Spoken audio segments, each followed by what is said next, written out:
Hello, everybody, and welcome back to the Mana Cave. My name is Ed. My name's Travis. And we are back again doing the Planeswalker Deck Showdown season. This is season 3. Season 3 of the Planeswalker Deck Showdown.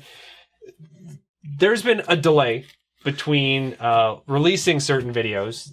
There's been things going on that have made the production a bit slower. And this particular series or season of the Planeswalker Deck Showdown as well, too. The recording of these episodes, there's been quite a space in between. Like, I can't even remember the last time we sat down and recorded or even what it was. I think it might have even been the pre-release thing that we did, which still hasn't been released as well, too, which will hopefully be out for the new expansion. But we're back to the Planeswalker Deck Showdowns, which is great. And we are doing... Who are you playing? You're playing Domri. Domri, the Gruul Raider from the second Ravnica block, I want to say. Yes, and this is Jace from... I had to check the set symbol. Jace from War of the Spark. So this is one of the matchups that's going to determine who is going to go towards the finals or be part of the finals. Whoever wins this is going to be part of the finals. And then on the other side of things, we are going to have Chandra versus Mu Yanling. And then we're going to jump onto Magic Arena to do a few matches between Soren and Ajani. Whoever wins that one, and Vivian. And then we're going to have the winner of that little sort of mini tournament face off against the winner of Chandra and Mu Yanling. And that's going to determine who's going to be the other side of the finals. So I'm going to try to speed things up a little bit by doing some of these on Magic Arena. And in the future, if core sets continue to have 5 sets or 5 decks per set, that's probably how we're going to handle that part of their aspect of the Planeswalker Deck Showdown. Just because it speeds things up, and it means that we don't have to be doing the Planeswalker Deck Showdown for 8 or 9 months of the year. So after this as well, too, we're eventually going to get back to the Guild Kit Showdowns. Those should be done by, I'm not even joking, maybe by the new year, which would be great. Because we've got new content coming out because of the new set that's coming out. The Throne of Eldraine. Throne of Eldraine. So it's entirely possible that before we even finish this season that you're going to see the Planeswalker Deck Showdown, the first Planeswalker Deck Showdown of the 4th season between those two Planeswalker decks. Are there Planeswalker decks, or are there Brawl decks, or there's both? There are Brawl decks and there are Planeswalker decks because God forbid there be a month where 8 decks aren't being produced by Wizards of the Coast. So this has been... There was a time, I think I mentioned this before, there was a time where they used to produce, I think a big year would be 6 to 8 decks in a year. Like 2 per set. And 2 of those might have been sold as one in a dual deck. Yes, exactly, yeah. So it might have been 1 or 2 of those, and then, and yet this year it's been 5 guild kits, followed by another 5 guild kits, followed by 5 Planeswalker decks in the core set, followed by 4 commander decks, which we're probably going to be doing some content on one day eventually, and then 2 Planeswalker decks in between, and then the 4 challenger decks. So I think that's 472 decks that they produced this year, and they don't seem to be slowing down because there's 4 Brawl decks coming out, 2 more Planeswalker decks, and I think they're coming out with a 42 deck set for Christmas. Yeah. So 42 deck set? At this point, I wouldn't surprise me. No, I was actually like, oh really? It's like a giant box, I guess, of like the anthology of all Planeswalker decks. Yes, exactly. And at some point back then, there was that Ultimate Masters. Those Ultimate Masters? Was it Ultimate Masters? Heritage Masters? There was a Modern Horizons. Was out at some point. Remember Modern Horizons? Yeah. That came out a few months ago? It seems like it was like a million years ago, yeah. And there's a lot of cool stuff in that set. See, and my main thing is I don't want them to bury the next conspiracy set, because that's my favorite set. That Battle Bond was amazing. I felt like it got buried pretty quickly. I have a feeling Battle Bond 2 will be before Conspiracy 3. Oh, I'm fine with that. I'm fine with that, because I thought both of those were great, but the Conspiracy 2 and the last Battle Bond, I thought got buried because it was between sets, and there's not that much. It doesn't seem like there's that much time between sets anymore. No. And don't get me wrong, because we enjoy playing them, but it's hard to make the content fresh when we're still doing guild kit stuff, because there are so many other things we had to stop and do in between. So I'm hoping to be able to speed up the production before the end of the year. But I mean, we've got family and like to see us every once in a while. We've got summer's fun. Yeah, regular jobs as well too. Yeah. Well, you've got a regular job. I've got goofy stuff that goes on in a home office. Cool freelance guy needs that word shaved and say freelance. But yeah, so I'm trying to get the wheels back on the cart, or some other phrase which I think relates to what I'm talking about. But let's setting all that aside, and let's just get right to the, now that we've talked for about 8 minutes, let's get right to this. I was going to call it the Guild Kit Showdown. Let's get right to this Planeswalker Deck Showdown and continue on with Season 3. We need to roll, I believe. We have not rolled to see who goes first. What is this deck? It's green-blue? It's green-blue. Green-blue. I'm trying to remember that deck. That's the other thing, too. This is a Gruul deck. Red-green. Okay, so here we go. Ooh, that's 10. It doesn't matter. 7. 7. Okay, there we go. So see. I get to go first.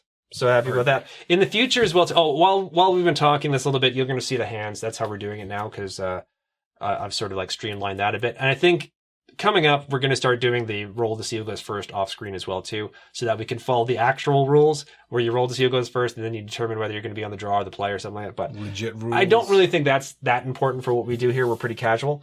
But I do get to go first because I did win a die roll, which is exciting. And neither of us mulliganed. That's also important. And I'm going to start by playing a Simic Guildgate, which is going to enter the battlefield tapped, and I can tap it for green or blue once it is untapped. Travis?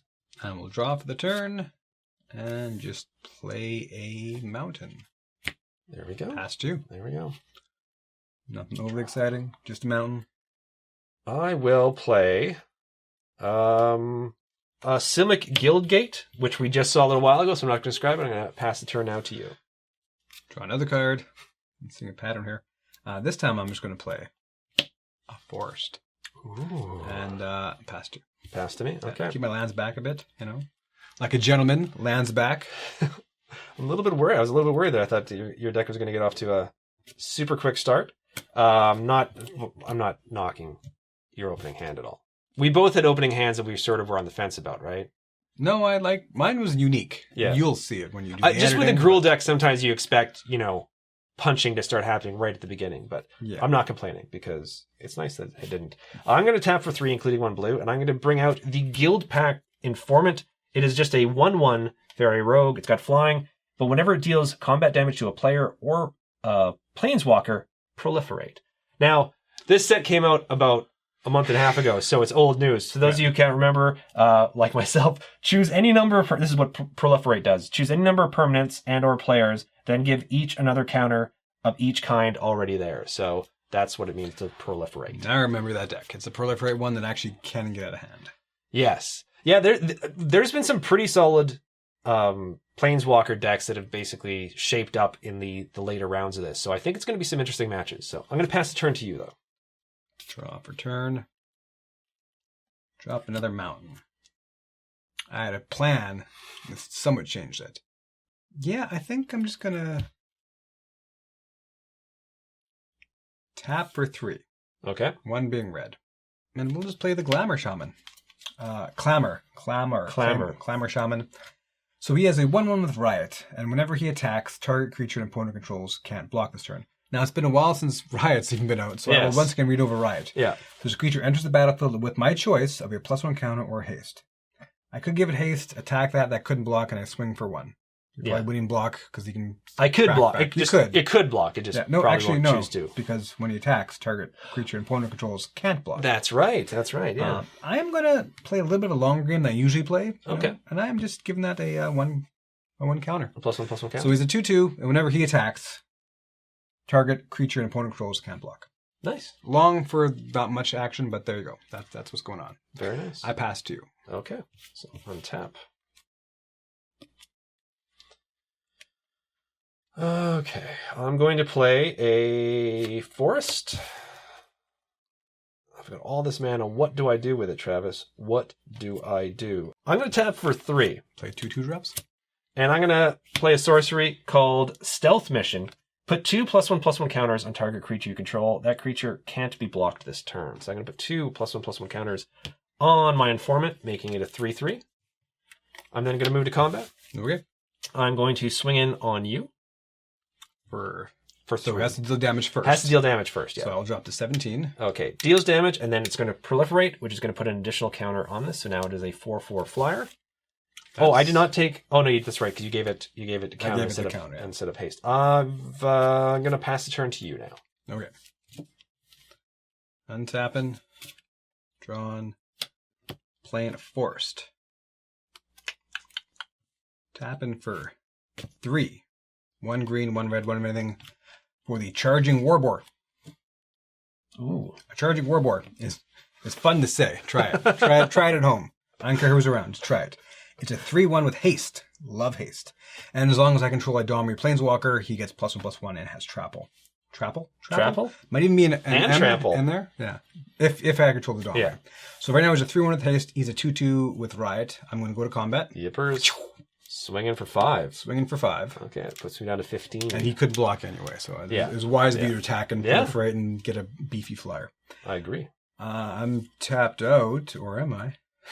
No, pass 2. Pass to me? Okay. 4/4 flyer. Oh, and untap my creature as well, too. Okay, I'm going to play a forest. And I'm going to attempt to do this in the correct order that I want to do it in. I'm going to tap for 3. And I'm going to bring out another Guildgate Informant. I'm then going to tap for 2, including 1 green, and bring out the Pollenbright Druid. So when it enters the battlefield, choose 1. Put a +1/+1 counter on target creature, or proliferate. So it's also just a 1/1. So what I'm going to do is I'm going to now move to combat. Oh, wait, sorry. What I'm going to do is first use the trigger and then put a +1/+1 counter on the Guildpack Informant. And then I'm going to move to combat and swing in with the Guildpack Informant for 4 this time. I cannot block that. Okay. So I'll drop down to 13. Alrighty. And then it's going to proliferate, and I'm going to choose, once again, I could decide that I'm going to put another counter on Travis's creature, but I'm not going to do that. Instead, I'm going to put another counter on here, making it a 5/5 flyer. Put another one on here, making it a 3/3 flyer. And I will pass the turn now to you, sir. Okay. I'm untap.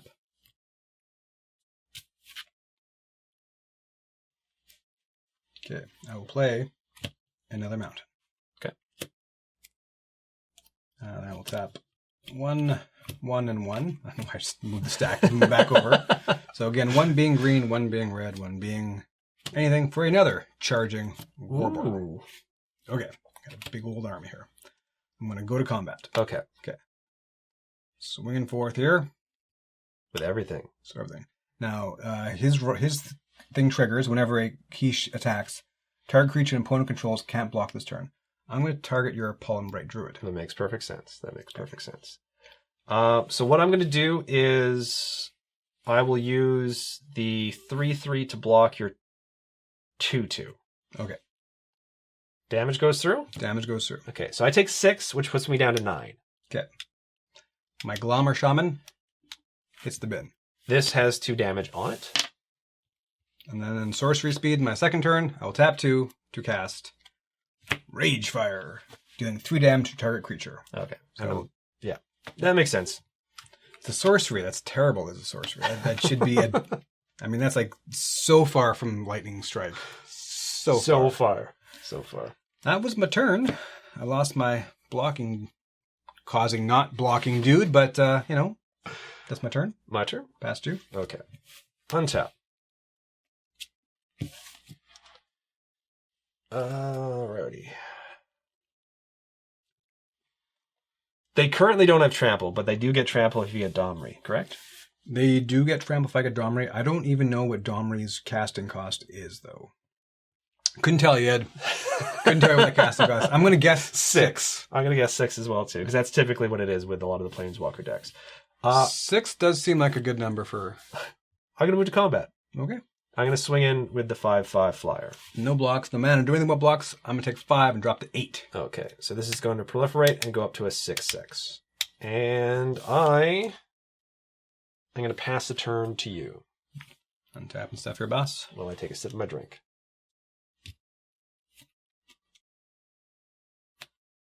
Play another mountain.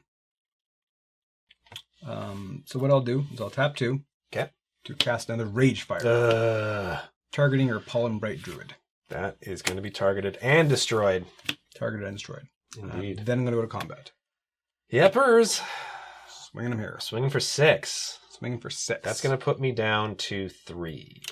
Now, Ragefire cannot target an opponent. It only can target creatures. Yeah. That's my turn. That's your turn? That's to my me? turn. Okay. Well, I can tell you what I need on the top of this deck, or else I've lost. Well, I should have been more... A creature?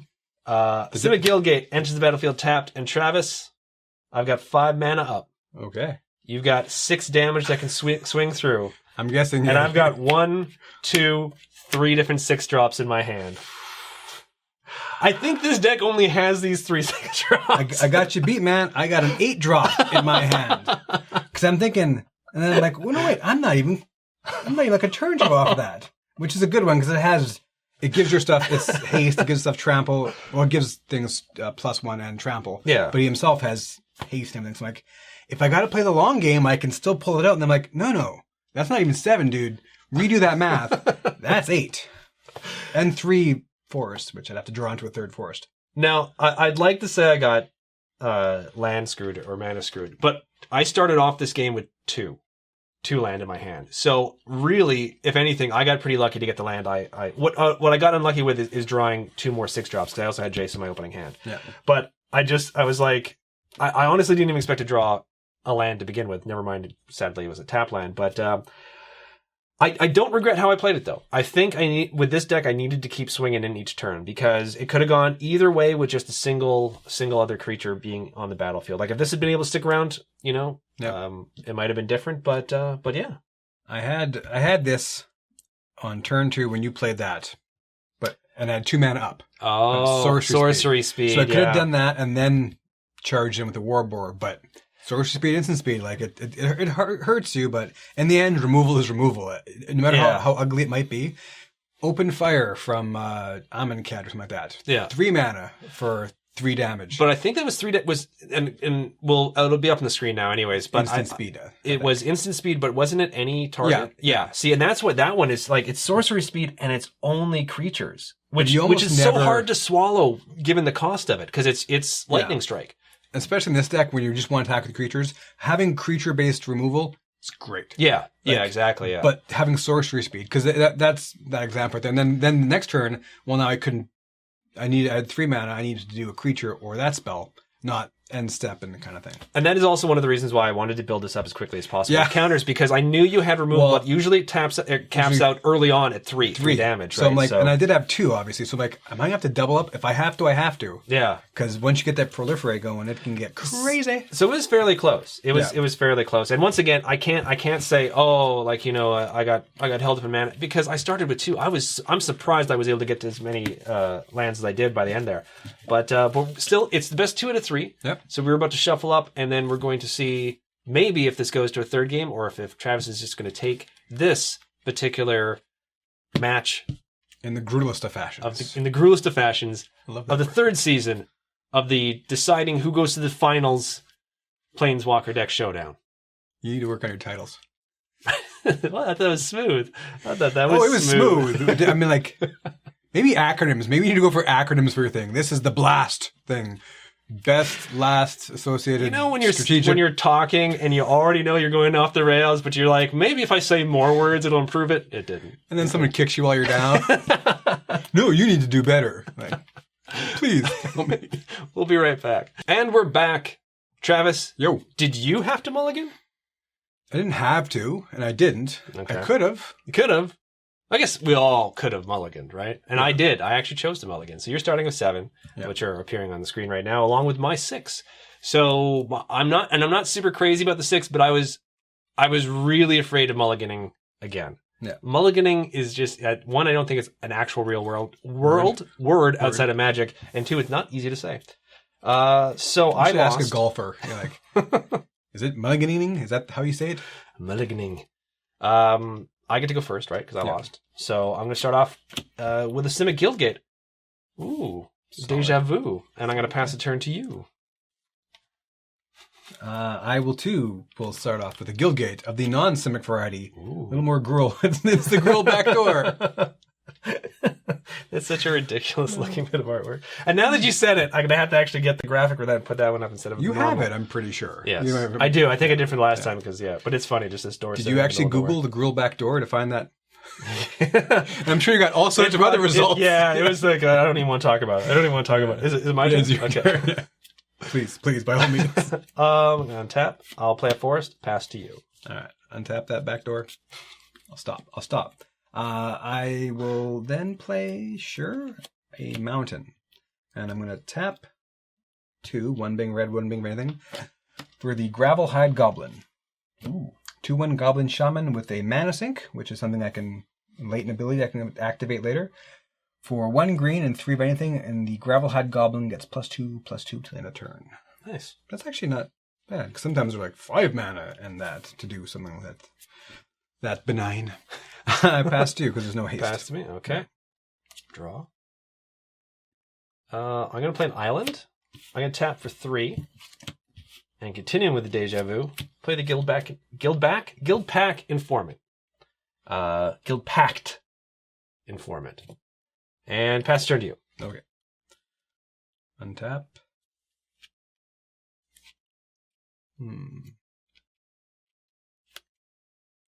Play a forest. Ooh. Bold Tap choice. For 3 for another familiar face. Charging Warboar. Ooh. Hashtag Charging Warboar. So, given how annoying that got, I'm really okay making any trade here. Okay. So I will Swing in with both? swing with both. I'm actually going to throw the Informant under the bus. Makes sense. Snitches get stitches, and that's what's going to happen to the Informant. And I'm still going to take 2, though, right? That's a spillover? Dos, senor. Okay, so I'm down to 18. All right, my second main phase, I will pass turn to you. I was like, what? You know you had Moxes in there? Oh, yeah. Well, wasn't there a Mox? No, that was the legendary Mox or whatever. That was Dominaria? Mox Amber, right? Yeah, I think that was.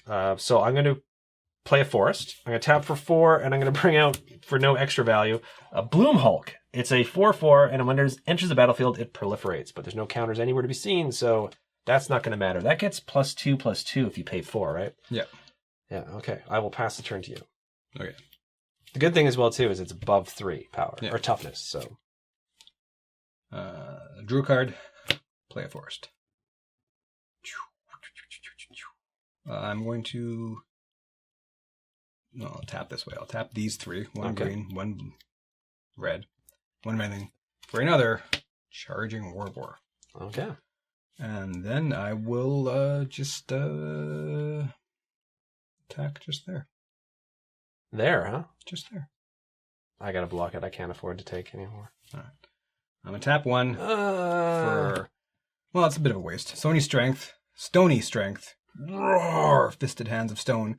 Put a +1 counter on target creature and untap it. Okay. So they're going to trade. So They're going to trade still. You're still 2 for 1. But you're taking out my Bloom Hulk. I knew there had to be something. Yeah. You wouldn't attack in for no reason. That'd be silly. I could have, and then just basically end up sacrificing him, keeping the boar. Maybe that would have made more sense by attacking with both. But if he ends up being the only creature around and he's got a mana sink, I don't second guess you, Travis, and neither do the folks at home. they probably are. Yeah, I would assume they would. Yeah. That's my turn. Okay, so Don't worry, there's more Warboars. There's more boars where that came from. I think that's all the Warboars in this deck. Is that? You're all out of boars? Alrighty. Well, I'm going to play a Simic Guildgate. He enters the battlefield tapped. I'm going to tap for 2, including 1 blue. Or actually, you know what? I'm going to do a forest in there as well, too, because it's a Pollen Bright Druid and I need green to cast it. So it's going to enter... I'm going to, oddly enough, put a counter on target creature. So I'm going to put a counter on itself, so it enters basically as a bear. That is my turn. I will pass it now to you, sir. Untap. Move in the center. Draw. Play a Guildgate. Gruul Guildgate. Entering tapped. Go to combat? Yes. Swinging it. This is probably going to seem like a waste, and that's fine if it does seem like a waste, but I basically need you to make a choice as to whether you're going to tap out, so I'm going to put that in front of it. I will then go to activate his activated ability. Was that activated ability? Yeah. So 1 green, 3 of anything, to give him +2/+2, making him a 4/3. Yes. So I lose the Druid. I keep the Gravelhide. You keep the Gravelhide, but I got you to not be able to play anything else soon. Pass turn. Pass the turn. Okay.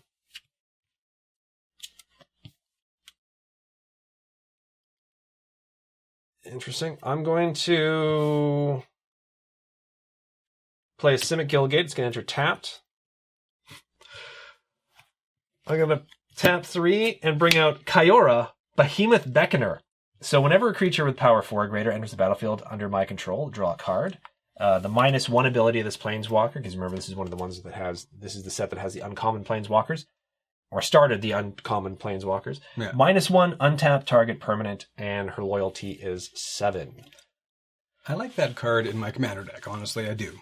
And in the right deck, I think it's awesome. Yeah. It's ramp and card draw. Yeah, it definitely has its uses. And because it comes in with so many loyalty counters, in a situation like this, I don't have to worry about it immediately getting knocked off the board, right? Yeah. So it's huge. Like I'm gonna pass the turn to you without using its ability, so I don't wanna -1 it. I'm gonna untap. Maybe I'll put that one actually all the way around. Untapping backwards like a crazy man. Playing a forest. Magic number is 6. Oh no. It's the first person to get to 6. I'm gonna tap in just to be weird. Well, technically I got the 6, but not 6 untapped mana, so. And I will play Domri, City Smasher. No. Now, he doesn't have great abilities. He's for 6 mana, he's a 4 loyalty Planeswalker. He doesn't have the static ability because he was back from Ravnica Legions, I think it was. His +2 is creatures I control get +1 and gain haste when a turn. His -3 is he deals 3 damage to any target. I mean, I was hoping you were going to play a 3-power creature. Yeah. I'll tell you when I saw her, I'm like, not awesome. A mighty -8 is put 3+1 counters on each creature you control. Those creatures gain trample to end turn.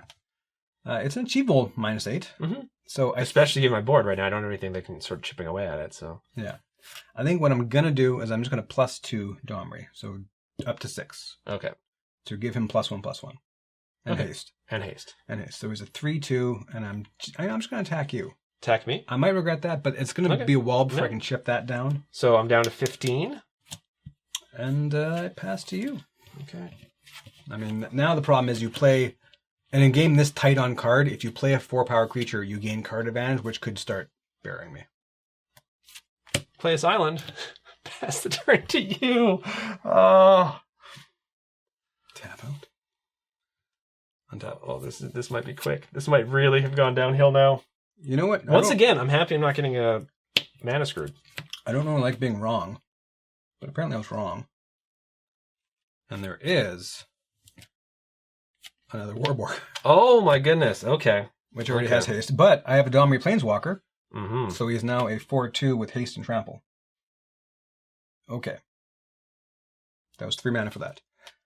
I will once again +2, because this is actually a static ability for all creatures. Creatures you control gain +1/+1. Yes. Do you need another die? You got another die right there. I got another one there. Okay, so it's going up to 8. To 8. So that means you could do the counter ultimate ability next turn, yeah. So, and actually, well, I could save that surprise for 3 seconds from now. 3/2 and 5/3. Because you get +1 from him and he gets +1 from this. Yeah, so you put the +1 on him, okay. No.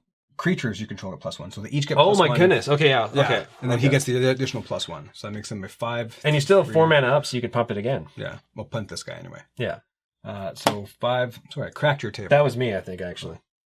5 and 3 at this point. Okay. So you're taking 8 at this point. Okay. And then you're not going to bounce somebody at this point? No, I got nothing. So then I will tap the 4 extra to... Do an even 10 to me? Evil. Oh my goodness. Evil 10 to you, yes. Well, Travis, this might be a very, very quick game. I'm down to 5. Not quick. I mean, we are in turn 1, 2, 3, 4, 5, 6, 7 or something like that, but still. Yeah. My turn? Si, senor. Travis, I'm going to play my forest. Is that a creature with power 4 or greater? And I'm going to show this instant, which is up to 2 target creatures I control. Each deal damage equal to their power to another target creature. And that's pretty much game. Jace's Ruse, which would allow me to find Jace, but return up to 2 target creatures to their owner's hands. You may search your library and or graveyard for a card named Jace. Arcane Strategist, reveal it. Even that wouldn't have saved me. Well, no.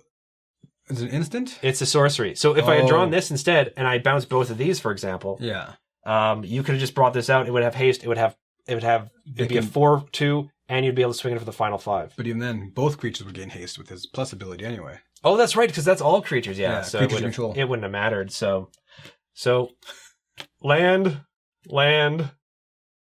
Another thing that targets creatures, my creatures, land. Jace's Projection, I would have finally drawn a creature, so sadly, a little late. Whenever you draw a card, put a +1/+1 counter on Jace's Projection. So yeah, that was underwhelming, but it does mean that Domri is going to advance, which I don't think is really... I think Jace is lucky to be at this point, because... You know what? I think I need to go back and watch that last one, because I think in the last one you really got the proliferate going, and it was pretty... Yeah. Because once you start building toughness, especially against, like I said last time, 3 damage base removal, it can get pretty ugly pretty quick. From what I remember, it was along the lines of Jace had an incredible time, and Gideon was just not as... Because I thought the Gideon deck was going to trounce Jace's deck, and it probably would have 9 times out of 10. But, so yeah, Jace being able to advance this far was kind of nice to begin with. I remember. That Gideon deck wasn't that bad, actually. It was based off of life gain. And it was a solid deck. I never in a million years would have thought the Jace deck would have beat it. And I want to say that was a 2 out of 3. And it was close, because I think I was only like 1 or 2 mana off of having like a huge turn. Because I had things based, when you gain life, put counters, and like, I would have had like 2 or 3 triggers going on that third game, I think it was, and that would have been awesome. But it wasn't. Now that you're bringing it up, you got stalled in mana, I think, the third game, and it was a matter of... If one land had shown up even just a couple turns earlier, the whole game would have been different. So really, it shouldn't be surprising. I think Domri definitely deserves to win against this matchup, and the fact that it won this quickly, I mean, was a little surprising. But I'm actually pretty happy with how that first game went. So yes, Domri will now advance. The next Planeswalker Deck Showdown is going to be, once again, one of the paper versions, and it's going to be the M20 Mu Yanling versus Chandra. And then we're going to be having some Magic Arena versions of the M20 sort of battles to determine who they are going to play to finally determine the final spot. The final spot. I'm a wordsmith tonight. I'm just on fire. I'm like Shakespeare mixed with a little bit of another author who literally any author. I could have mentioned any author at that point. Stephen King with his 1,000-page books. Edgar Allan Poe. He wrote short poems. Like Moby Dick. Who's a famous whale. Yeah. That writes novels. I can't remember the name of the author of Moby Dick, but it's Ishmael. No, Ishmael was the guy hunting. Yeah, Ishmael was the one hunting. Yeah, he was hunting the whale. Hemingway. There it is. Hemingway. Yeah. I've read some John Hemingway. Or maybe some modern authors who aren't, long dead. So, yeah. Stephen King. Yeah, Stephen King. Is it John Hemingway? It's not John Hemingway. I've read Hemingway. It's Ernest Hemingway. Yeah. It's Ernest The Old Man Sea. It's short. It's worth your while. Yeah. Check it out. Yeah. If you haven't been forced to at school. If school hasn't made you read that book, then check it out. How did we start talking about authors? I don't even remember. You were really being wordy, and then you stalled the middle of... You went Shakespeare. And the other playwright. For those of you who wonder why we normally drink beer when we do this show, it's not because, for most people, we're like, oh, isn't that going to, ruin your play or your ability to, get words out? No, it takes the edge off our normal inability to speak properly. So we're just on Pepsi and coffee tonight, and look what's happening. Oh, this is a pooper of a pumpkin spice latte from... I didn't know they had pumpkin spice lattes. Shouldn't, but I traded in my 7 whatever stamps for free, and I want maximum value. I don't want my $1.30 coffee. I want my $4 crap pumpkin spice latte. I just realized I'm gonna have to bleep out what you said. What crap? No, not that. No, but the brand name latte? of it. The brand we can't because it wasn't a complimentary thing to say. So last thing I need is to get a. I am sorry. No. I don't mind. It's fine. I thought we ended something earlier, and you wanted my review. I just realized it. No.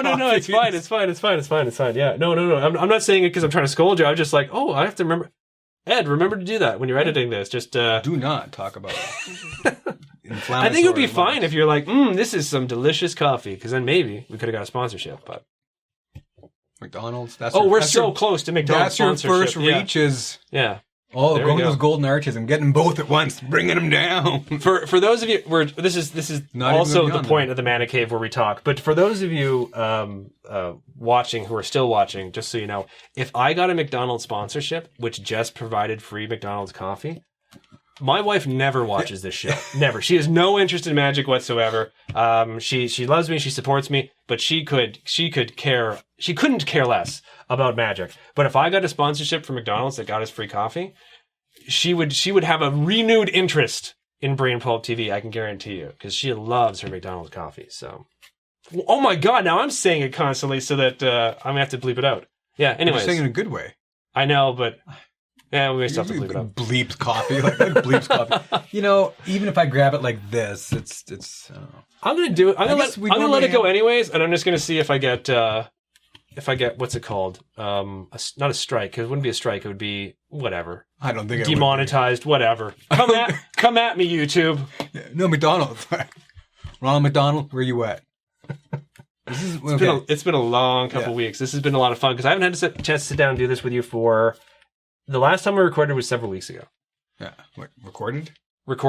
Because we've hung out since then. We played Commander together. Several weeks ago? We've done World of Warcraft. By the way, for those of you who are playing classic World of Warcraft, check us out on the Azure Song server.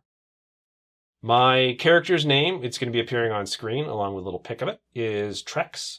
And I'm thinking of starting a Brain Pulp guild on there. None of us are power leveling. None of us are, end game content, super charged up for. But if folks are interested in maybe hanging out in World of Warcraft, if you play Classic, I might be trying some non-Classic stuff soon as well, too, because I have an account with that, and I have some characters that actually have levels in that one, in non-Classic. But check us out online. We need a tank. We need a tank, healer, some DPS. Someone to show us how to raid. Wait, I thought I was DPS guy. You're the DPS guy. I'm the mess up guy who just has creatures attack me. I cast big spells despite my low level. And the one who's desperately trying to heal us in time. But yeah. So it's just going to be a fun guild if we do end up getting it together. And that's pretty much it for now. I think. Unless do you have anything else you want to talk about? Any more Shakespearean? No, I don't think so. We're going to put a spear in that Shakespearean talk. Just kill that Shakespeare. Shake that spear. Okay. Well, thank you guys very much for watching. Hope you enjoyed it. Travis, any final thoughts? None. And we will see you in the next episode.